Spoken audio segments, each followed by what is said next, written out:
NBA and PBA updates tayo mga ka-greatest.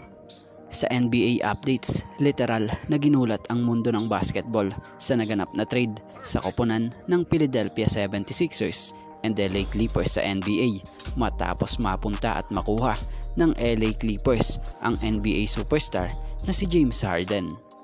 Base sa report, nakapagdesisyon na ang 76ers na i-trade sa LA Clippers si James Harden.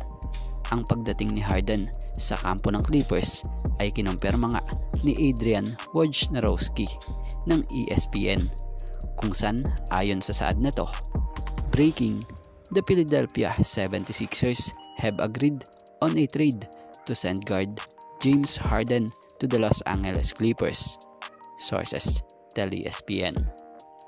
Base nga sa nilabas na trade ng NBA on ESPN credit, nakuha ng 76ers ang players na sila Marcus Morris, Nicolas Batum, Robert Covington, KJ Martin, 2028 unprotected first round pick, 2 second round picks, a pick swap, first round pick from a third team.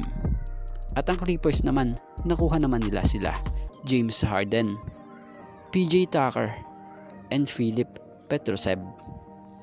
Kaya naman matindi nga ngayon ang team ng Clippers dahil sa nabuong masasabing powerhouse team. Magsasama-sama nga sa team na ito ang kilalang mga superstars sa NBA like Paul George, Russell Westbrook, Kawhi Leonard, and James Harden.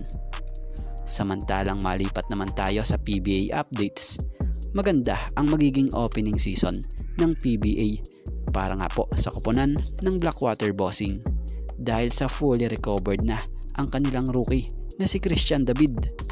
Si Christian David ang former Butler University star na nakuha ng Blackwater Bossing sa kakatapos lang na PBA draft bilang pang second overall pick. Matatanda ang galing sa injury ang nasabing manlalaro, pero ngayong fully recovered na ito ay expected na bibigyan agad ito ng bossing ng matinding papel na gagampanan sa koponan at team ng Blackwater Bossing. Siya nga pala, may taas itong 6'6" at isang swingman player.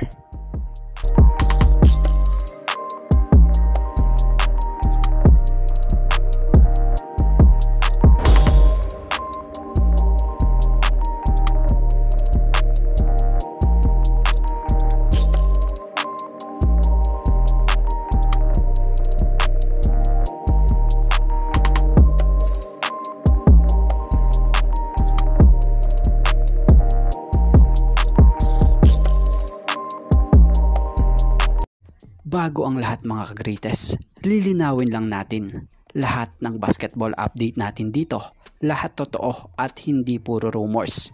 Kaya naman, pakisuportahan nyo naman po ang ating YouTube channel na ito na Greatest Fireball TV. Please don't forget to like, comment, and share and subscribe para lagi kayong ma-update sa mga susunod pa nating legit basketball update.